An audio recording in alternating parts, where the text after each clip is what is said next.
continue with a little bit of a short series of clips here. The summary of ones that I've been doing for about 4 years now. A lot of times I delete them. I usually always delete it. And it's meant for maybe one or two people. You know, putting something like this on X, you know, is basically, or to lead you to this YouTube page, which is a small page. I've deleted most of the paranormal footage, and I'm probably gonna. I mean, I think I have like 10 clips, and when I first started all this, I saw a significance in capturing certain types of footage. Of course, not like entity pictures or anything like that, something that would freak somebody out. But when I first started this research, I did involve cameras and electronic devices because it bothered me that a huge part of the script that's preventing people from realizing their pre-ascension abilities is the fooling people with extraterrestrials or entities that live within our galaxy, that are working with our government, that have bodies, that can option a body, that can either take a body or not take a body. And they're using those entities to fool everyone into this script, which has been actively happening since the 50s. Yes, there are aliens that, you know, fly around in craft, that travel normally. There's aliens that fly around in craft that can't go through wormholes and things like that. And those are not what I deal with. I don't deal with entities like that. I deal with angelic, bodiless beings that are assigned to spiritual workers as their guides. And, you know, everyone has a guide of sort, regardless of the way you're polarizing, whether you're polarizing the service to self or service to others. And I wanted to do a rehashing of an easy way to tell if you're dealing with the right side. One of the big tricks, we're just going to call it the DS. One of the big tricks is they want the whole mythology, the whole UFO mythology versus ghosts. Okay, they want that to be confused. And anytime you see an anomaly, like a sky anomaly or what appears to be an anomaly, they want you thinking about moving parts. I've been saying this for years, and flashing lights. And that's something I want to focus on for a minute. If you're dealing with a presence that you know you're dealing with, so it can guide you to completely encompassing genuine love and compassion for everyone. It's something I'm still working on. You know, it's like it's a constant discipline to, you know, if I'm in traffic right now and some guy gets behind me and he's trying to make me go faster, to the point where they're nearly running you off the road, then you see them 5 minutes later sitting at a red light. That's something I deal with. You know, that's why I wear my mala beads. You can't see I'm trying to drive at the same time. I wear mala beads.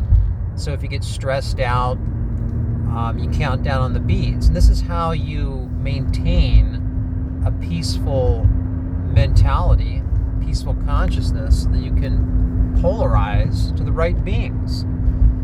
So one of the most important things I can say about realizing if you're being called to engage in a special type of service to others that's happening in our current times, and I say this all the time because of the singularity problem, there are people being called that can experience other dimensions for the purpose of helping people. And you may begin by seeing synchronicities that are undeniable. You could be having very vivid dreams. You could see phenomena. Mine began, I brought up, I think the last talk about seeing dead birds in sets of two That was one of the first things, and then that led to synchronicities. Then it led to actual phenomena. And I did have a little experience of seeing phenomenon way a long time ago, like 15 years ago. But because I was trained in atheism, because of academic materialism, I didn't know how to process that. So if you see light phenomena, let's say, like a traditional fluttering image of a figure that materializes, or orbs or something like that, it's not going to flash. Okay, it's not going to flash. There's going to be no flashing lights at all. Okay, and there's going to be no sudden movements or any kind of phenomenon that would scare anyone. If you figured out how to do mental things, like I was reading some theosophical stuff from the mid to late 1800s, and there was a phenomena where some yogi or something like that could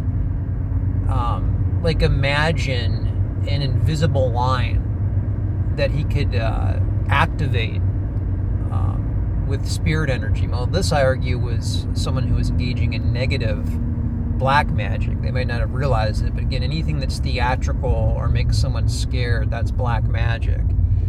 And he would think up this line, and then they would test people by putting blindfolds on them, and they would, when they approached this line, they would fall over or become overwhelmed, like it was, it'd have magnetic properties, or like it was an invisible fence. Even spoon bending, things like that. I'm not talking about fake spoon bending where you can rub the center and dematerialize the atoms, whatever. I'm talking about where you can warm form. You know, the government has used classified projects where people would melt metal and have it melt without any inconsistencies, pure warm forming of metal. That could be negative. You know, if it used, that could be a black magic if used for the wrong purpose. And so there's never, you hear all these accounts of these ex-military men. It's always military, right? People whose job it is to have their minds conditioned, and this is the authority on extraterrestrial life, and they're pushing this extraterrestrial stuff, the Arrow panel, all this stuff for the past couple years to try to block out people who are having real contact and contacting their guides. As I've said many times, we have a stream from our consciousness that's detectable by negative, probably some negative AI, but negative spiritual,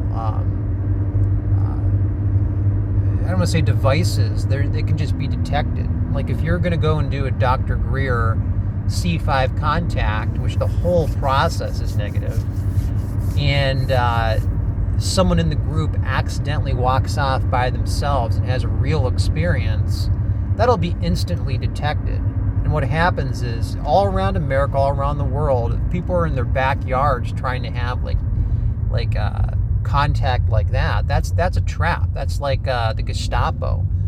They use that to see how strong your consciousness is. If you can actually pull up entities from another dimension, instantly the DS will be assigned to your location, assigned to your house, and they will fly around the stuff that flashes. There's technology to make that stuff appear within minutes, and they fly it around you, and they'll keep it coming, and make it adhere to the protocols. I mean, you'll have aviation lights. If you have phenomenon appear, again, it's see-through. There's no parts. There's no moving metallic parts. It's organic. It moves around like like something that's intelligent beyond anything we can define. So again, we have a detectable stream from our consciousness, and if you're making real contact of any time, it'll be detected.